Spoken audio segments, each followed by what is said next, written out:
तो हमारे ग्रंथों में लिखा है, कहा गया है कि तनाव मुक्त जीवन जीना है तो अपने खान पान की व्यवस्था को आज से ही संभालो। थोड़ा भींगी हुई मूंग खाया करो, भींगा हुआ चना खाया करो, भींगे हुए कौमई जानते हैं आप? कौमई खाने वाले व्यक्ति को जीवन में कैंसर नहीं हो सकता, बॉडी में गांठ नहीं होती, कौमई होती है। कौमई मैं बता देता हूँ कौमई क्या होती है। गेहूं भिंगाया जाता है और वो गेहूं दूसरा होता है, गांव में इसको खटिया गेहूं कहते हैं। खटिया लाल रंग का होता है वो, इसको कहते हैं पिसिया गेहूं, को होता है कठिया गेहूं। हाँ, उसकी रोटी थोड़ी कड़क होती है। उस गेहूं को भिंगाया जाता है, एक आध दिन वो भींग करके और फिर उसको तवे के ऊपर डालकर फिर उसको अकोड़ा जाता है, फिर उसको गुड़ के संग खाया जाता है। उसको कौमई कहते हैं। वह गेहूं स्वास्थ्य के लिए इतना लाभप्रद है, एक तो इससे श्वास की बीमारी खत्म हो जाती है, श्वास चलती है ना, श्वास की बीमारी। और देखो, श्वास के बीमार व्यक्ति को उड़द की दाल नहीं खानी चाहिए, नहीं खानी चाहिए कभी। उसे भिंडी नहीं खानी चाहिए, उसे वो क्या कहते हैं, वो बहुत ज्यादा उसके लिए परेशान करने वाली है, अरबी गुइया जिसे कहते हैं। ये चीजें इस मरीज को कभी लेनी ही नहीं चाहिए। श्वास के मरीज को या कैंसर का कोई बीमारू व्यक्ति है, कैंसर के मरीज को शीशम के पत्तों का रस बहुत फायदा करता है।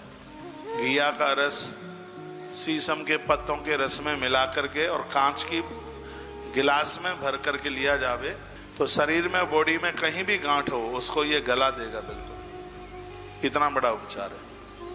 तो मैं बात कर रहा था कौमई, यानी वो गेहूं, भींगा हुआ गेहूं। फिर उसको आप तवे के ऊपर छौंक करके और गुड़ के संग खाइए।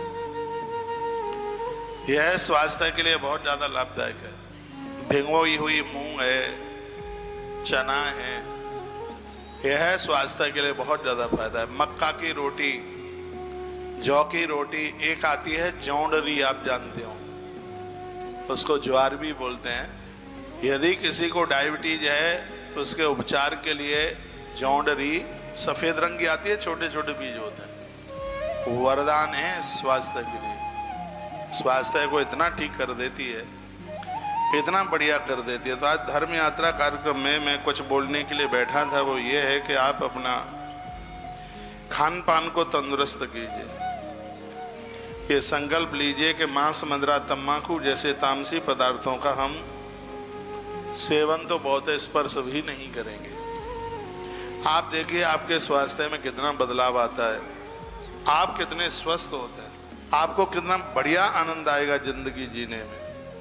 ये करके आप देखिए और संकल्प लीजिए कि हम मांस, मदिरा, तंबाकू जैसी तामसी चीजों का प्रयोग कभी भी नहीं करेंगे।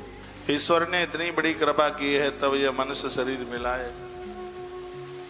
और उपनिषदों में जिसको रथ कहा गया है, शरीर रथ है, और ये रथ ईश्वर की तरफ बढ़े तो ही ज्यादा ठीक है, तब ही कल्याण का मार्ग प्रशस्त होगा।